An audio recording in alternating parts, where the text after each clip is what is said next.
The Islamic Revolution in Iran was made from the very inception for the oppressed people of the world, they say. And since the Palestinians are the oppressed people par excellence, we have to help promote the cause of the Palestinians. However, unless Iranian scientists manage to come up with a nuclear weapon that could distinguish between Jews and Muslims, they are extremely unlikely to use the bomb against Israel. Secondarily, the Islamic Republic is interested in Israel because of the holy places contained within the periphery of Israel, particularly the Al-Aqsa Mosque and the Dome of the Rock, the place from which Muslims believe that the Prophet Muhammad ascended to heaven. However, if you use nuclear weapons against Israel, then you're going to annihilate the holy places, and I don't think that the clerics in Iran would be interested in doing that. But much more importantly, what's going to happen to Iran? What is the international community going to do to the Islamic Republic, and what is the United States going to do to the Islamic Republic? Should Iran utilize its nuclear weapon against Israel, or should Iran share its nuclear technology with groups that are deemed as being terrorists by the United States? Obviously, it would undermine the whole purpose. So I don't think that Iran would use nuclear weapons. Now, I would also like to address the consequences of what is likely to happen should the United States or should Israel decide to attack Iran's nuclear installations. First of all, the Iranians have paid close attention to what Israel did to Iraq in 1981 when the Israelis bombed the Osirak nuclear power plant. And as a result of this, they have derived the appropriate lessons, and they have taken care to disperse, to replicate, and to conceal their nuclear installations. So the US and Israel may attack those installations that are known to the intelligence services, but in all likelihood there are certain places which nobody knows about. Moreover, there's the question of how serious a setback would a preemptive strike be to Iran's attempt to achieve nuclear capability. And again, if we look at the example of Iraq under Saddam Hussein, we will come to the conclusion that it will not be a major setback. It is estimated that prior to the bombing of the Osirak nuclear station in Iraq by Israel in 1981, Saddam Hussein had about 500 nuclear scientists and technicians engaged in the task of building a nuclear weapon in Iraq. In the aftermath of the strike on Osirak, Saddam Hussein very quickly raised the number of scientists working on his nuclear program from 500 to 7,000 individuals. Okay?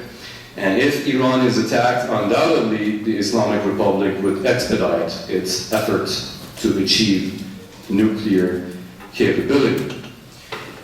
And of course, Iran is in a position to retaliate, and retaliate massively, in large part thanks to the United States, the decision on the part of the United States to overthrow Saddam Hussein and the Taliban, two of the most implacable enemies of the Islamic Republic. Iran's geopolitical position has become much enhanced in the Middle East.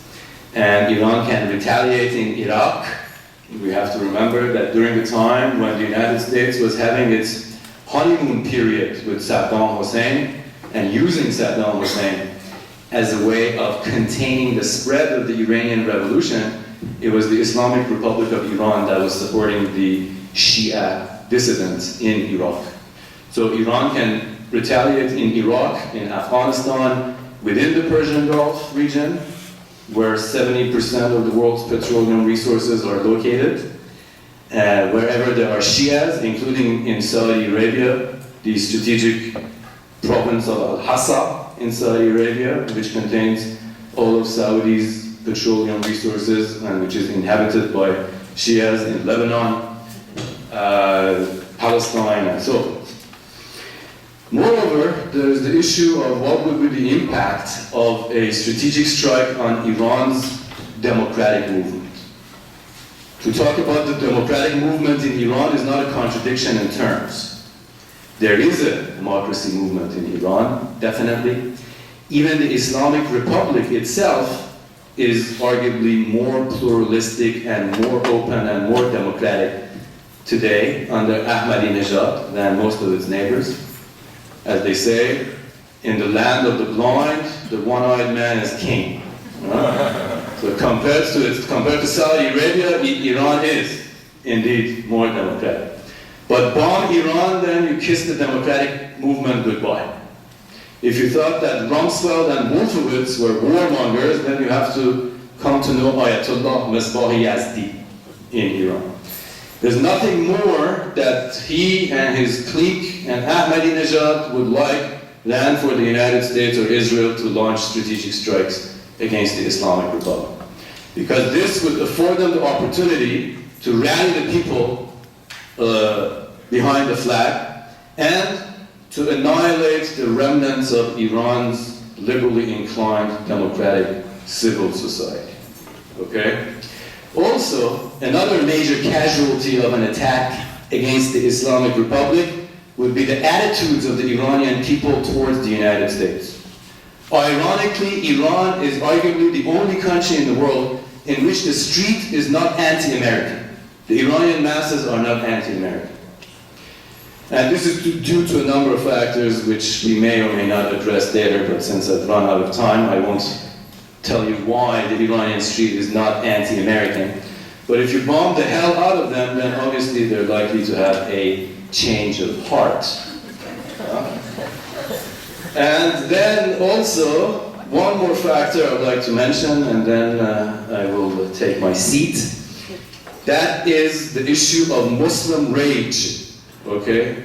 The rage on the part of the Muslims, who are not very favorably disposed towards the United States in the first place. A few months ago, 6 months ago, America's Minister of Propaganda, Karen Hughes undertook a trip to Indonesia, which is the most populous Islamic country in the world. And he spoke at a number of gatherings. She was not very well received. Okay? A couple of weeks after Karen Hughes, she was heckled, she was booed, and so forth. A couple of weeks later, Ahmadinejad also undertook a trip to Indonesia, and Ahmadinejad spoke at the same gatherings that Karen Hughes had spoken at.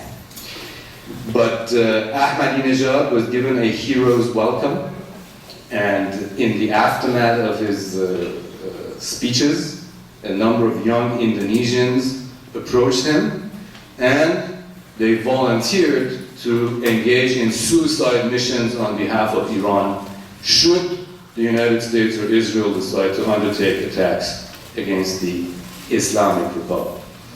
So the issue you were talking about, how to deal with Islamic revivalism and violent manifestations of Islamism, obviously this is not going to be the way to deal with violence in Islam. Thank you very much for your consideration.